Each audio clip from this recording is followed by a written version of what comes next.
नमस्कार दोस्तों, आपका हार्दिक स्वागत है आपके अपने YouTube चैनल ट्रेडर सीक्रेट पर। और आज हम complete course of technical analysis के पार्ट 9 के द्वारा डोजी कैंडल्स को समझेंगे और जानेंगे कि किस प्रकार हम इन डोजी कैंडल्स का यूज स्टॉक या इंडेक्स ट्रेडिंग में टेक्निकल एनालिसिस की हेल्प से स्टॉक्स के प्राइस रिवर्सल या सपोर्ट या रेजिस्टेंसेस को फाइंड आउट करने के लिए कर सकते हैं। तो चलिए शुरू करते हैं।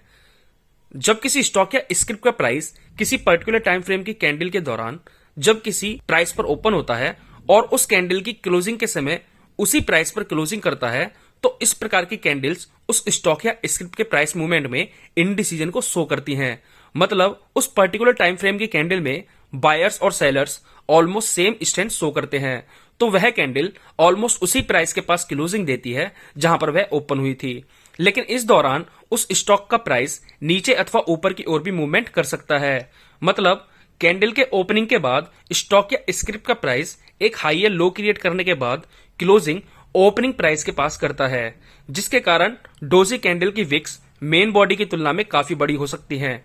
लेकिन जब स्टॉक का प्राइस ओपनिंग तथा क्लोजिंग बिना किसी बाय और सेल एक्टिविटी के क्रिएट होती है, तो उस पर्टिकुलर डोजी को फोर प्राइस डोजी कहा जाता है। यहां पर यह ध्यान देना भी आवश्यक है कि डोजी कैंडल्स हल्की या नेग्लिजिबल बुलिश या बियरिश कैंडल क्रिएट हो सकती है।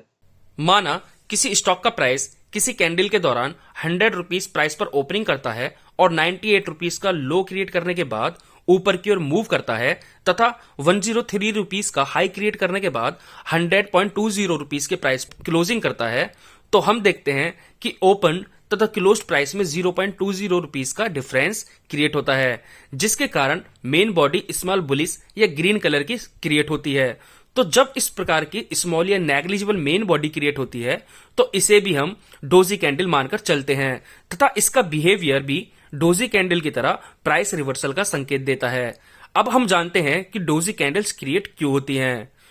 डोजी कैंडल्स क्रिएट होने के तीन मुख्य कारण होते हैं। पहला, जब स्टॉक का प्राइस किसी रेजिस्टेंस के पास ट्रेड करता है, तो जो बायर्स पहले स्टॉक के प्राइस को ऊपर ले जा रहे थे, वो अब उस रेजिस्टेंस के कारण बायर्स कम कैपेसिटी के साथ बाइंग करने लगते हैं तथा मेजॉरिटी ऑफ बायर्स वहां पर प्रॉफिट बुकिंग करना भी शुरू कर देते हैं, जिसके कारण स्टॉक का price small bullish candles create करने लगता है और सेलर्स मोर स्ट्रेंथ के साथ सेल करना शुरू करने लगते हैं। तो जब किसी पर्टिकुलर कैंडल के दौरान बायर्स और सेलर्स सेम स्ट्रेंथ शो करते हैं, तो इस प्रकार डोजी कैंडल्स क्रिएट होती हैं, जिसको रिवर्सल कैंडल मानकर ट्रेडर्स हैवीली क्वांटिटी में सेलिंग करना शुरू कर देते हैं और साथ ही जो ट्रेडर्स पहले बाइंग कर रहे थे वो भी सेलिंग करना शुरू कर देते हैं, जिसके कारण स्टॉक का प्राइस फॉल करना शुरू कर देता है।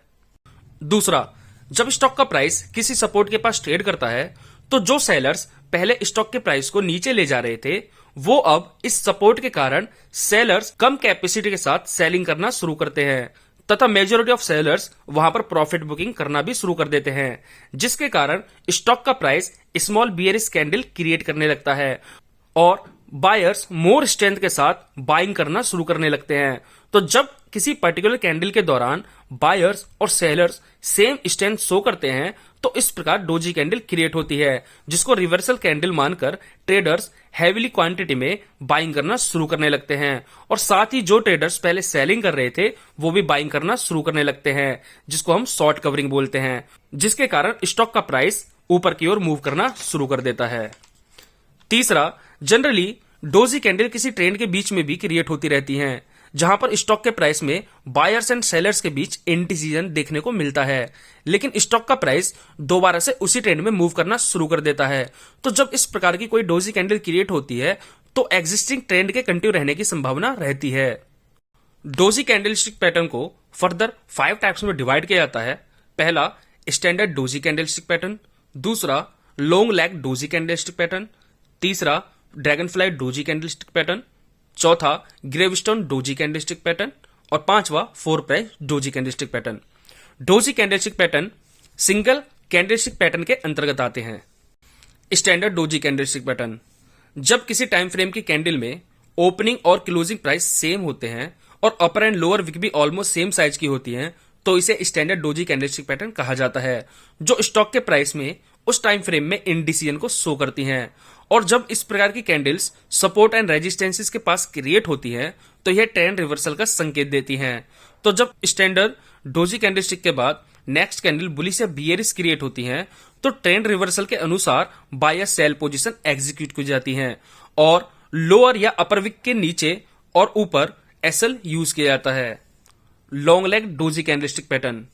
इस प्रकार की कैंडलस्टिक्स की लोअर विक अपर विक की कंपेयर में ज्यादा बड़ी होती है और opening and closing price almost same price पर होती है।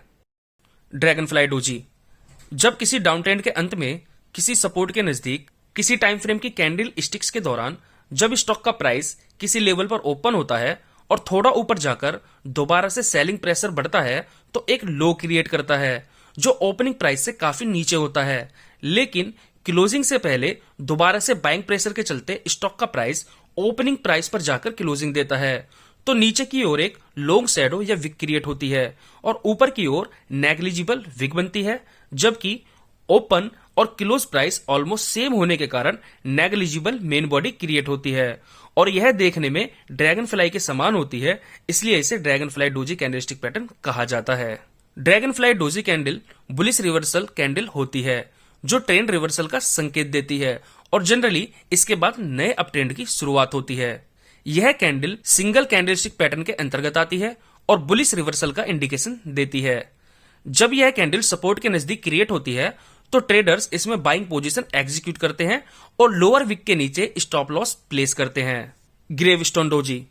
जब किसी अप ट्रेंड के दौरान ट्रेंड के अंत में किसी कैंडल स्टिक्स में ओपनिंग और क्लोजिंग प्राइस ऑलमोस्ट सेम होते हैं और अपर विक साइज में लंबी हो जाती है जबकि लोअर विक बहुत छोटी या नेग्लिजिबल हो तो इस प्रकार की कैंडल स्टिक्स ट्रेंड रिवर्सल का संकेत देती हैं, जिसके बाद जनरली डाउन ट्रेंड की शुरुआत होती है।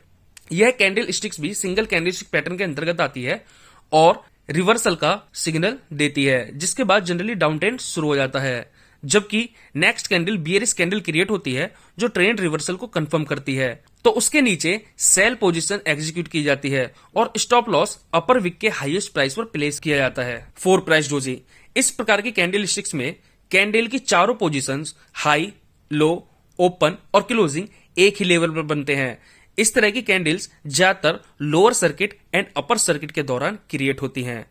इस प्रकार की कैंडल्स को यूज नहीं किया जा सकता क्योंकि इसमें डिमांड और सप्लाई ऑलमोस्ट नेग्लिजिबल या रेस्ट्रिक्टेड होती हैं। तो आज के लिए बस इतना ही, और जिन्होंने अभी तक हमारे चैनल को सब्सक्राइब नहीं किया है कृपया सब्सक्राइब कीजिए, साथ ही शेयर करें, लाइक करें और बेल आइकन को भी दबाएं ताकि हमारी नई वीडियोस को नोटिफिकेशन आपको सही समय पर मिलता रहे। थैंक यू, धन्यवाद।